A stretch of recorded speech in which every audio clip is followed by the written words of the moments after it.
ईद के मुबारक मौके पर अपनी खुशी का इजहार करना क्या गलत है? और खुशी का इजहार सोशल मीडिया पे करना क्या कोई बहुत बड़ा गुनाह है? जी हाँ दोस्तों, कुछ ऐसा ही हुआ कुछ लड़कियों के साथ जिन्होंने इस ईद के मौके पर अपनी फोटो, अपनी तस्वीरें सोशल मीडिया पर डाली। कुछ उन्मादी लोगों ने उन तस्वीरों को पब्लिकली मजाक बना डाला, उन पर भद्दे भद्दे गंदे गंदे कमेंट किए और उन लड़कियों को या उन लड़कियों की तस्वीर के बहाने उन लड़कियों को बेचने की साजिश तक रच डाली।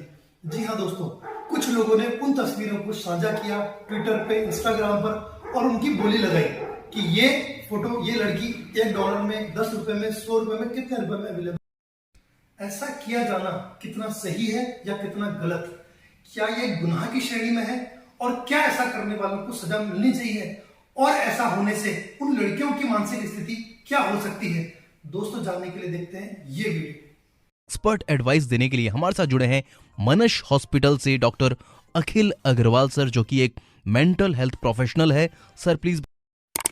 दोस्तों, किसी भी व्यक्ति या महिला की इच्छा के विरुद्ध उसकी इंटीग्रिटी को डैमेज करना या उसको चोट पहुंचाना एक अब्यूज कहलाता है। दोस्तों, जरूरी नहीं है कि अब्यूज फिजिकली हो।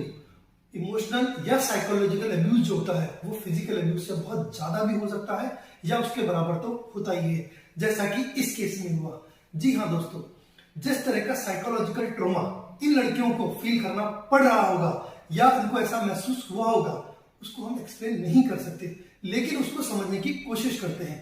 हम जो बात कर रहे हैं वो फिजिकल अब्यूज से ज्यादा है, दैट इज इमोशनल अब्यूज या साइकोलॉजिकल अब्यूज। हम इसे रेप भी कह सकते हैं, क्योंकि रेप का मतलब यही है कि किसी व्यक्ति की इंटीग्रिटी को खत्म करना या उसको भंग करना। इसे हम साइकोलॉजिकल रेप या इमोशनल रेप कह सकते हैं। और इसका विक्टिम पर क्या असर होता है इसे हम समझते हैं। चूंकि ये रेप की श्रेणी में आता है तो इसका फिजिकल, साइकोलॉजिकल एंड सोशल सभी तरह के इंपैक्ट आते हैं। साइकोलॉजिकल हम बात करें तो व्यक्ति जो होता है उसका कॉन्फिडेंस ब्रेक डाउन हो जाता है, उसका लाइफ में स्ट्रेस या एंजाइटी डेवलप होने लगती है, जिसकी वजह से उसे घबराहट, बेचैनी, इंसोम्निया, नींद नहीं आना, पाल्पिटेशन या इस तरह की सारी समस्याएं उत्पन्न हो सकती है। उसे जनरलाइज एंजाइटी हो सकती है, उसे लोगों के सामने जाने में, पब्लिकली जाने में, अपने स्कूल कॉलेज में जाने में उसमें प्रॉब्लम महसूस हो सकती है और इसकी वजह से उसे नाइटमेयर्स डेवलप हो सकते हैं, नींद की प्रॉब्लम डेवलप हो सकती है। अल्टीमेटली उसे डिप्रेशन की अवस्था भी आ सकती है और ये डिप्रेशन अगर सीवियर हो तो सुसाइड तक पहुंच सकता है। काफी केसेस में इमोशनल या साइकोलॉजिकल जो अब्यूज होता है, बुलिंग होता है, ये सुसाइड का कारण बनता है। धीरे धीरे जब ये स्ट्रेस बहुत ज्यादा बढ़ जाता है तो साइकोलॉजिकल जो हम कहते हैं वो कंप्लीटली डिटोरेशन हो जाता है और पेशेंट साइकोसिस में कन्वर्ट हो सकता है। उससे एक्यूट साइकोटिक एपिसोड्स हो सकते हैं या पेशेंट फर्दर क्रोनिक साइकोसिस में जा सकता है। इसकी वजह से अगर हम बात करें, जैसा हमने कहा कि सोमेटोफॉर्म डिसऑर्डर हो सकते हैं, उससे डिफरेंट बॉडी पार्ट में प्रॉब्लम्स डेवलप हो सकती हैं। PTSD post traumatic stress disorder उससे डेवलप हो सकता है। एल्जीथाइमिया यानी कि जिसमें जो पर्सन होता है वो खुद के इमोशंस के लिए अवेयरनेस खत्म हो जाती है, हम कहते हैं इमोशनली नम हो जाता है व्यक्ति, उसे अच्छा या बुरा, खुशी या दुख सब महसूस होना बंद हो जाता है। व्यक्ति विड्रॉन हो जाता है, लोगों से कट ऑफ हो जाता है, उसे लोगों से मिलना, बातें करना ये बिल्कुल पसंद नहीं रहता। पर्सन जो होता है अपने आप को लॉकडाउन कर सकता है। इसकी वजह से रिलेशनशिप इश्यूज डेवलप हो सकते हैं। सोशली जिसे हम बात करते हैं कि सोशली मिसट्रस्ट डेवलप होता है, किसी भी रिलेशनशिप के लिए ट्रस्ट खत्म हो जाता है, तो एक सोशल एंजाइटी हो जाती है। व्यक्ति का करियर बर्बाद हो सकता है क्योंकि वो अपना स्कूल छोड़ सकता है, अपना जॉब बदल सकता है, अपने आप को विड्रॉन कर सकता है।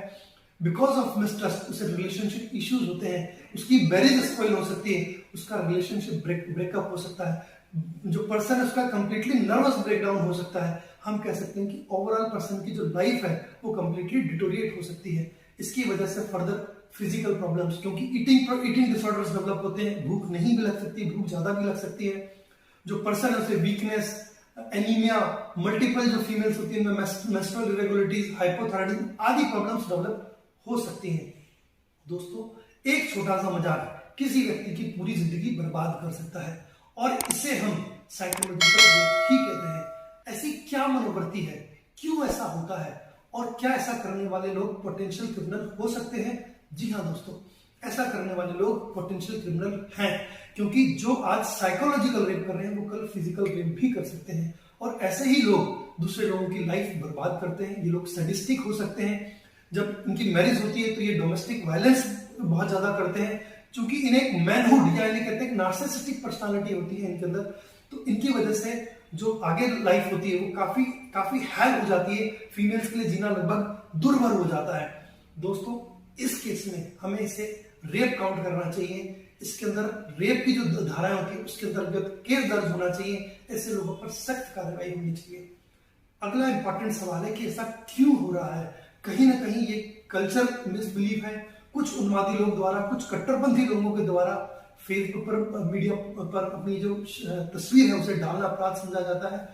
क्यों आज भी किसी सदी में नारी को जो है एक केवल बंद कमरे की वस्तु समझा जाता है? हमें इस विषय पर चर्चा करनी चाहिए, हमें अपने कल्चर पर चर्चा करनी चाहिए, हमें हमारे घर से संस्कारों पर चर्चा करनी चाहिए। इन्हीं संस्कारों और इन्हीं कल्चर के द्वारा हम इस तरह की घटनाओं को आगे भविष्य में रोक सकते हैं और किसी लड़की के जीवन बर्बाद होने से रोक सकते हैं। वो लड़की आपके परिवार की भी हो सकती है, किसी के भी परिवार की हो सकती है। हमें इसे समझना होगा और इसे इंप्रूव करना होगा।